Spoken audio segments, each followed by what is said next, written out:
લોકપ્રિય database RDBMS, OODB અને NoSQLનું વિહંગાવલોકન overview of popular database RDBMS, OODB and NoSQL database અને તેના ઉદાહરણ. DBMSનું પૂરું નામ ડેટાબેઝ મેનેજમેન્ટ સિસ્ટમ છે. DBMSમાં ડેટા એટલે વિગત, બેઝ એટલે આધારિત, મેનેજમેન્ટ એટલે સંચાલન અને સિસ્ટમ એટલે પદ્ધતિ. ડેટા એટલે વિગત, બેઝ એટલે આધારિત, મેનેજમેન્ટ એટલે સંચાલન અને સિસ્ટમ એટલે પદ્ધતિ. કોઈપણ વિગત આધારિત માહિતીનું સંચાલન કરતી પદ્ધતિને ડેટાબેઝ મેનેજમેન્ટ સિસ્ટમ કહે છે. DBMS એક ખાસ પ્રકારની સિસ્ટમ છે જેમાં ડેટાને એકઠો કરવામાં આવે છે અને તેની યોગ્ય પ્રકારે જાળવણી કરવામાં આવે છે. ડેટાબેઝના નિયંત્રણ સંબંધિત તમામ ક્રિયાઓને ડેટાબેઝ મેનેજમેન્ટ કહે છે અને આ પ્રકારની પદ્ધતિ કે સોફ્ટવેરને ડેટાબેઝ મેનેજમેન્ટ સિસ્ટમ કહે છે. ડેટાબેઝ વિવિધ પ્રકારની માહિતીનો સંગ્રહ કરવાનું કાર્ય કરે છે. તેમાં રહેલી માહિતીમાં સમયાંતરે ફેરફાર કરવો જરૂરી બને છે. તેમાં માહિતીને સુવ્યવસ્થિત સ્વરૂપે ગોઠવવી પણ જરૂરી બને છે. કમ્પ્યુટરમાં મોટાભાગની માહિતીને ડેટા તરીકે ઓળખવામાં આવે છે. ડેટાના સમૂહને ડેટાબેઝ કહે છે.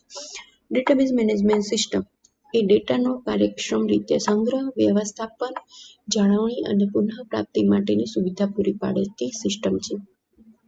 તે ડેટાબેઝને વ્યવહારુ અને વધુ ઉપયોગી બનાવે છે. ડેટાબેઝ આધારિત કામગીરી કમ્પ્યુટરમાં ઉપલબ્ધ વિવિધ પ્રોગ્રામ્સનો ઉપયોગ કરીને કરવામાં આવે છે. કમ્પ્યુટર આધારિત ડેટાબેઝ તૈયાર કરવા માટે ડેટાબેઝને વ્યાખ્યાયિત કરવો અને તેની રચના કરવી જરૂરી છે. તેમાં સામાન્ય રીતે કોઈપણ પ્રકારની સુરક્ષા પણ પૂરી પાડવામાં આવતી નથી. તે ત્રીજી પેઢીનું ઉદાહરણ છે. ડેટાબેઝમાં નીચે મુજબની લાક્ષણિકતાઓ હોય છે. તે કોઈપણ પ્રકારનો વહેવાર કે ટ્રાન્ઝેક્શન થાય તો તેને ડેટાબેઝમાં ઉમેરવામાં આવે. કોઈપણ પ્રકારનો ફેરફાર હોય તો તે ડેટાબેઝમાં સુધારવામાં આવે. કોઈપણ પ્રકારની બિનજરૂરી માહિતીને ડેટાબેઝમાંથી દૂર કરવામાં આવે.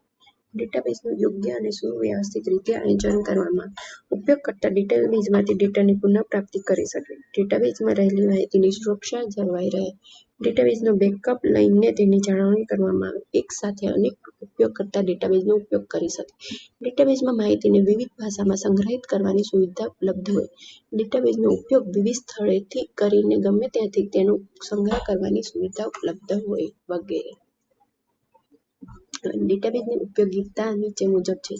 તે ડેટાની જટિલ બાબતોને સરળતાથી રજૂ કરી શકે છે. તે બિનજરૂરી માહિતી પર નિયંત્રણ રાખે છે. તે ક્રમબદ્ધ સ્વરૂપે હોવાથી સમજવામાં સરળ હોય છે. તે સુવ્યવસ્થિત સ્વરૂપે હોય છે. તેના વડે માહિતીનો સંગ્રહ, જાળવણી, વ્યવસ્થાપન અને પુનઃપ્રાપ્તિ શક્ય બને છે. તેમાં ડેટાની વહેંચણી શક્ય બને છે. તેના આપમેળે બેકઅપ લઈ શકાય છે. DBMSના ઉદાહરણ નીચે મુજબ છે. DBase, માઇક્રોસોફ્ટ એક્સેસ, લાઇબ્રઓફિસ બેઝ, ફોક્સપ્રો, ફોક્સબેઝ વગેરે DBMSના એક્ઝામ્પલ છે. હવે RDMS વિશે માહિતી મેળવીએ. DBMS એટલે શું હતું? Database management system. જ્યારે RDMS એટલે રિલેશન ડેટાબેઝ મેનેજમેન્ટ સિસ્ટમ. એકબીજા સાથે સંબંધિત ડેટાના સમૂહને રિલેશન ડેટાબેઝ કહે છે. Database management system. બરાબર છે. તો DBMSનો જ એક અદ્યતન પ્રકાર છે. તેમાં માહિતીને રો અને કોલમ સ્વરૂપમાં સુવ્યવસ્થિત રીતે સંગ્રહિત કરવામાં આવે છે.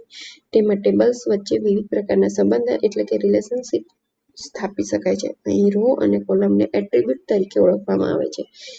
તેમાં માહિતી ધરાવતા ટેબલ્સ એકબીજાની સાથે સંબંધિત રીતે જોડાયેલા હોય છે.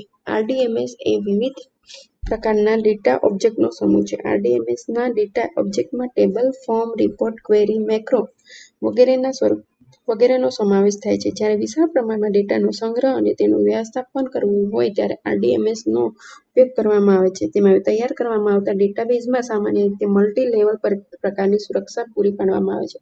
તે ચોથી પેઢીનું ઉદાહરણ છે. DBMS ત્રીજી પેઢીનું ઉદાહરણ હતું, જ્યારે RDMS ચોથી પેઢી.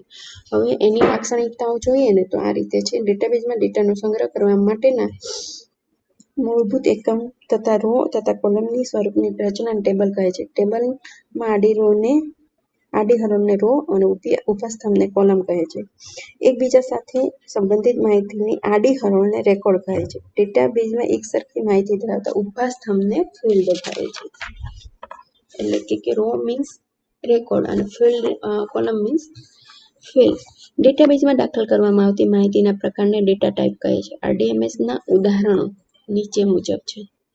MS Access, Oracle SQL server, MySQL, MariaDB, SQLite, Ingres DB2, Visual FoxPro, Firebird okay વગેરે વગેરે. OODB અને તેના ઉદાહરણ. OODB એટલે ઓબ્જેક્ટ ઓરિએન્ટેડ ડેટાબેઝ. તેને ODMS object database management system પણ કહે છે. તેને તૈયાર કરવાનું શ્રેય ઓબ્જેક્ટ ડેટા મેનેજમેન્ટ ગ્રુપને જાય છે. તેમાં ઓબ્જેક્ટ એ કેન્દ્ર સ્થાને હોય છે. તેમાં માહિતી એ ઓબ્જેક્ટ સ્વરૂપમાં હોય છે. તેમાં રિલેશન ડેટાબેઝ મેનેજમેન્ટ સિસ્ટમની ટેબલ આધારિત પદ્ધતિથી વિપરીત રીતે ડેટા અને સંબંધનો સીધો સંગ્રહ કરવામાં આવે છે. તેની મુખ્ય ઉપયોગિતા એ છે કે આ પ્રકારનો ડેટાબેઝ સીધો જ ઓબ્જેક્ટ આધારિત પ્રોગ્રામિંગ સાથે સંકળાયેલ હોય છે.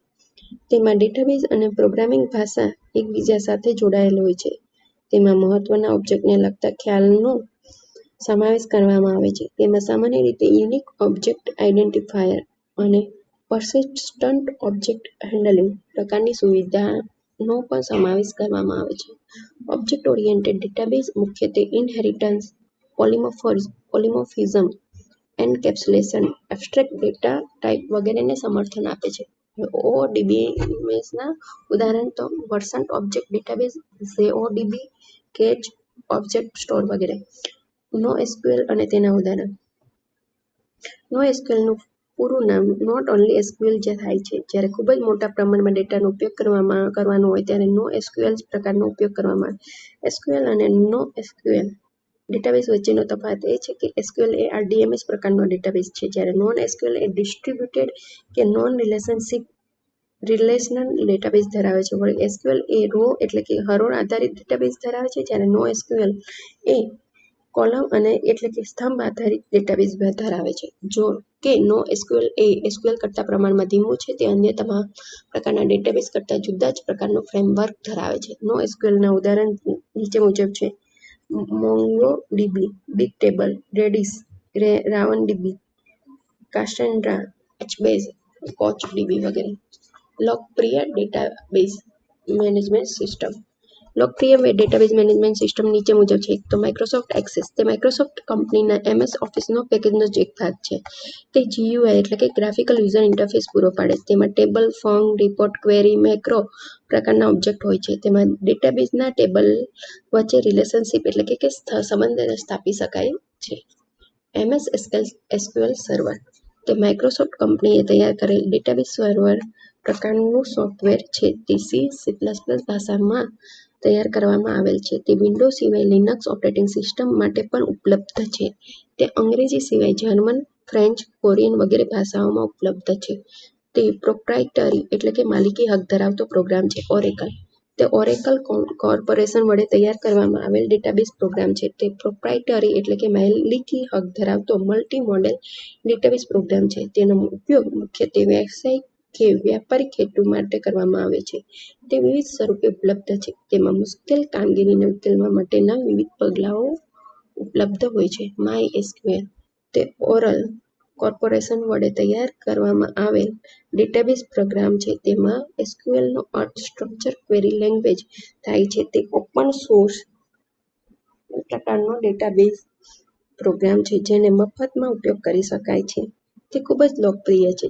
તે GNU જનરલ પબ્લિક લાયસન્સ હેઠળ ઉપલબ્ધ છે.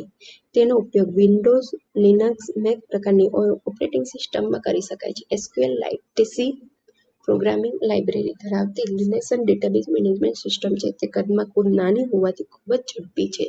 તેના વડે ખૂબ સરળતાથી અને ઝડપથી કાર્ય કરી શકાય છે. તે સામાન્ય રીતે પ્રોગ્રામના આંતરિક ભાગ તરીકે કાર્ય કરે છે.